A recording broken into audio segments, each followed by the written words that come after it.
2026 சட்டமன்ற தேர்தலுக்கு முன்பாக சசிகலா எடுக்கும் முடிவு தமிழக அரசியலில் என்ன தாக்கத்தை ஏற்படுத்தும்? இன்னைக்கு அரசியலை கவனிக்கிற எல்லாருமே சசிகலா ஒரு முடிவெடுத்து என்ன ஆக போகுது அப்படின்ற கேள்விதான் அதிகமா முன்வைக்கிறத பார்க்க முடியுது. அதற்கான காரணமும் இருக்கு. ஏன்னா சமீபத்துல ஒரு கட்சியாக ஒரு அமைப்பாக சசிகலா செயல்படாமல் இருப்பதும், அன்றாட மக்கள் பிரச்சனைகளில் களத்துக்கு வந்து போராடாம இல்ல கருத்துக்களை தெரிவிக்காம எப்பயாவது ஒரு முறை செய்தியாளர்களை சந்திச்சு தன்னுடைய கருத்தை பதிவு செய்யறது, இந்த மாதிரியான நிகழ்வுகளை பார்க்கறதுனாலதான் எல்லாருக்குமே அந்த மாதிரியான ஒரு எண்ணம் தோணுது. இன்னைக்கு அரசியல்ல சசிகலாவுக்கு என்ன மாதிரியான ரோல் இருக்கு அப்படிங்கிற கேள்வி வர்றதுக்கும் இதான் முக்கியமான காரணம். ஆனா சசிகலாவினுடைய அரசியல் வாழ்க்கை அப்படிங்கிறது பொதுவெளியில செல்வி ஜெயலலிதாவினுடைய மறைவுக்கு பிறகுதான் தொடங்குச்சு. ஆனா அதுக்கு முன்னாடி ஒரு நிழலாக இருந்து, ஜெயலலிதாவோட நிழலாக இருந்து கட்சியினுடைய நடவடிக்கைகள், அரசாங்கம் என்னென்ன விஷயங்கள் பண்றாங்க, யார் அமைச்சர் ஆகணும், யார் எம்எல்ஏ ஆகணும்னு பின்னாடி இருந்து இயக்கிய ஒரு நபராகத்தான் சசிகலா எல்லோருக்கும் அறிமுகம். அவர் முதல்ல பேசினதே செல்வி ஜெயலலிதாவின் மறைவுக்கு பிறகு. ஃபர்ஸ்ட் டைம் அவர் செய்தியாளரை சந்திக்கும் போது பலருக்கும் ஆச்சரியமா இருந்தது. அவங்க குரலையே வந்து அன்னைக்குதான் தமிழ்நாட்டுல பல பேர் கேட்டிருப்பாங்க. ஆனா ஒரு 30 வருஷமா ஒரு பவர் சென்டரா அதிமுகவுக்கு பின்னால் இருந்தவர் எப்படி பேசுவாரு, அவங்களுடைய அணுகுமுறை என்னன்னு தெரிஞ்சதே செல்வி ஜெயலலிதாவின் மறைவுக்கு பின்னாடிதான். அப்படிப்பட்ட ஒருத்தர் ஒரு 4 ஆண்டு காலம் சிறை தண்டனைக்கு பிறகு மிகப்பெரிய ஒரு அரசியல் மாற்றத்தை அவர் ஏற்படுத்த போறாரு. அவர் வந்த பிறகு தமிழ்நாடு அரசியலே மாறும் அப்படின்லாம் பேசிட்டு இருந்த நேரத்துல அப்போ ஒரு முடிவை அவங்க எடுத்தாங்க. தேர்தலில் இருந்து ஒதுங்கி இருக்க போவதாகவும், நேரடியா யாரையும் ஆதரிக்க போறது இல்லைன்னு சொல்லி அவங்க விலகி இருந்தாங்க. அந்த தேர்தல் முடிவுக்கு பிறகு மீண்டும் அதிமுக ஒரு வலுவான நிலைக்கு தான் வந்தது. எதிர்கட்சி தலைவர் அந்தஸ்தை எடப்பாடி பழனிசாமி பெற்றார். சசிகலாவுடைய பங்களிப்பு என்ன, அவங்களுடைய செல்வாக்கு என்ன அப்படிங்கிற கேள்விகள் அதன் பிறகுதான் எழத் தொடங்குச்சு. அவங்களும் அதிமுக ஒன்றிணையணும், அதிமுக வலிமையா இருக்கணும், அதிமுக ஒற்றுமையா இருந்தாதான் ஜெயிக்க முடியும் அப்படின்னு தொடர்ந்து பேசிக்கிட்டே இருந்தாங்க. இப்படியான சூழல்ல தான் இந்த சட்டமன்ற தேர்தல்ல அவங்களுடைய நிலைப்பாடு என்னன்ற கேள்வியும் வந்தது. சொத்து குவிப்பு வழக்கில் தண்டனை பெற்றதுனால அவங்களுக்கு தேர்தலில் போட்டியிட முடியாத ஒரு நிலையும் இருக்கு. சட்ட ரீதியா அவங்க தேர்தலில் போட்டியிட முடியாது. அதனால 2026 பொது தேர்தலில் அவங்க நிச்சயமாக போட்டியிட போறதில்லை. ஆனால் தன்னுடைய செல்வாக்கை நிரூபிப்பதற்காக, தனக்கு இருக்கக்கூடிய பலத்தை நிரூபிப்பதற்கான ஒரு வாய்ப்பாக இந்த தேர்தலை அவங்க பயன்படுத்தணும்னு நினைக்கிறாங்க.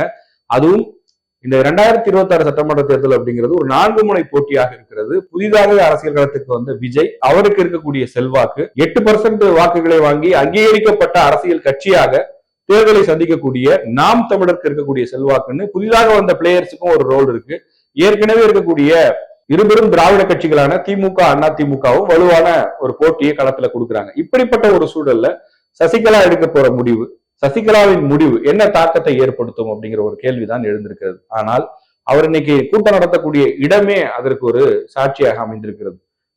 செல்வி ஜெயலலிதாவினுடைய பிறந்தநாள் பொதுக்கூட்டத்தை அவர் தமிழ்நாட்டுல எங்க வேணாலும் நடத்தியிருக்கலாம்.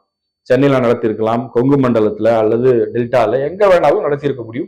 அவருடைய சொந்த ஊரான மன்னார்குடியில் கூட நடத்தியிருக்கலாம். ஆனால் ராமநாதபுரத்தை ஏன் தேர்வு செய்தார் அப்படிங்கிறதுல ஒரு செய்தி மறைந்திருக்கிறது. அவர் சார்ந்த சமூக பின்னணி, அவருடைய பலமாக பார்க்கக்கூடிய இடத்தில், அவர் பலமாக பார்க்கக்கூடிய மக்கள் மத்தியில் அந்த கூட்டத்தை நடத்தி தன்னுடைய செல்வாக்கை நிரூபிக்கணும். அதே நேரத்துல தன்னுடைய அடுத்த கட்ட பயன் குறித்தும் பேசணும் அப்படின்னு முடிவு பண்ணும்போது ராமநாதபுரம் மாவட்டம் கமுதியை தேர்வு செய்யறாங்க. இதுதான் அவங்களுடைய பலமாக பார்க்கப்படுது. இன்னைக்கு அதிமுகவுக்கு ஒரு பின்னடைவு ஏற்படுத்தக்கூடிய தென் மாவட்டங்கள் அப்படின்னு பேசுறாங்க இல்லையா? இப்ப டிடிவி தினகரன் என்னதான் அதிமுக கூட்டணிக்குள்ள போனாலும் அதிமுக வெற்றி பெறணும் அப்படின்னா ஒருங்கிணைந்த அதிமுக இருக்கணும்னு எல்லாருமே பேசுவதை நம்ம கவனிச்சிருப்போம். ஒருங்கிணைந்த அதிமுகன்னு சொல்றது மிக முக்கியமா டிடிவி, சசிகலா, ஓபிஎஸ் இந்த 3 பேரும் அதிமுகக்குள்ள வரணும், அப்பதான் அவங்க ஜெயிக்க முடியும் அப்படின்னு ஒரு விஷயத்த அரசியல் ஆய்வாளர்கள்ல அந்த விவாத நிகழ்ச்சிகள்ல பேசுறத நீங்க பார்த்திருப்பீங்க.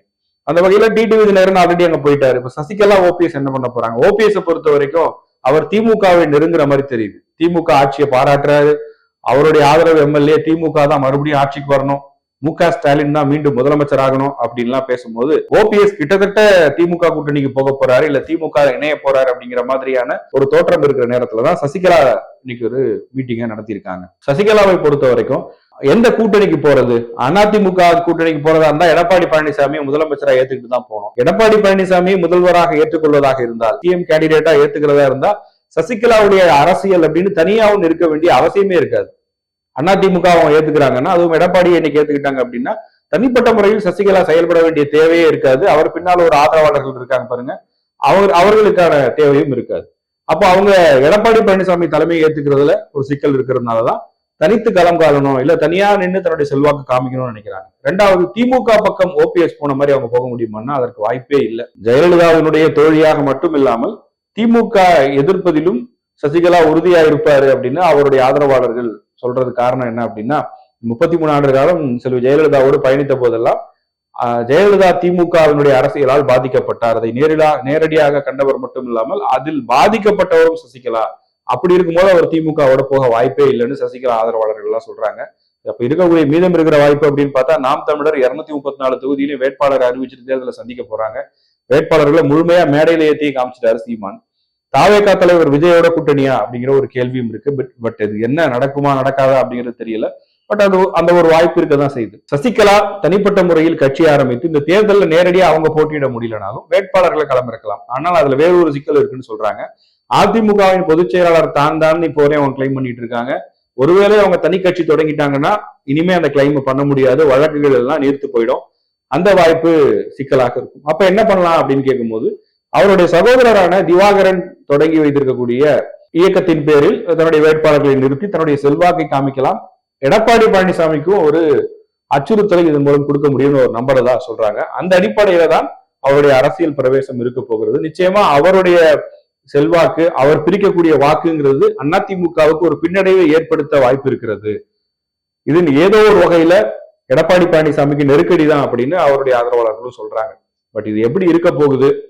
அவருடைய பிரச்சாரம் வீரியமா இருக்குமா? திமுக எதிர்ப்பை தீவிரப்படுத்துவாரா? இல்ல அதிமுகன்னு வரும்போது எடப்பாடி பழனிசாமியை விமர்சனம் பண்ணிட்டு மற்றவர்களை என்ன ஸ்டாண்ட்ல பார்க்க போறாரு அப்படிங்கிற பல கேள்விகள் சசிகலாவினுடைய அரசியல் பிரவேசத்தை நோக்கி முன்வைக்கப்படுது.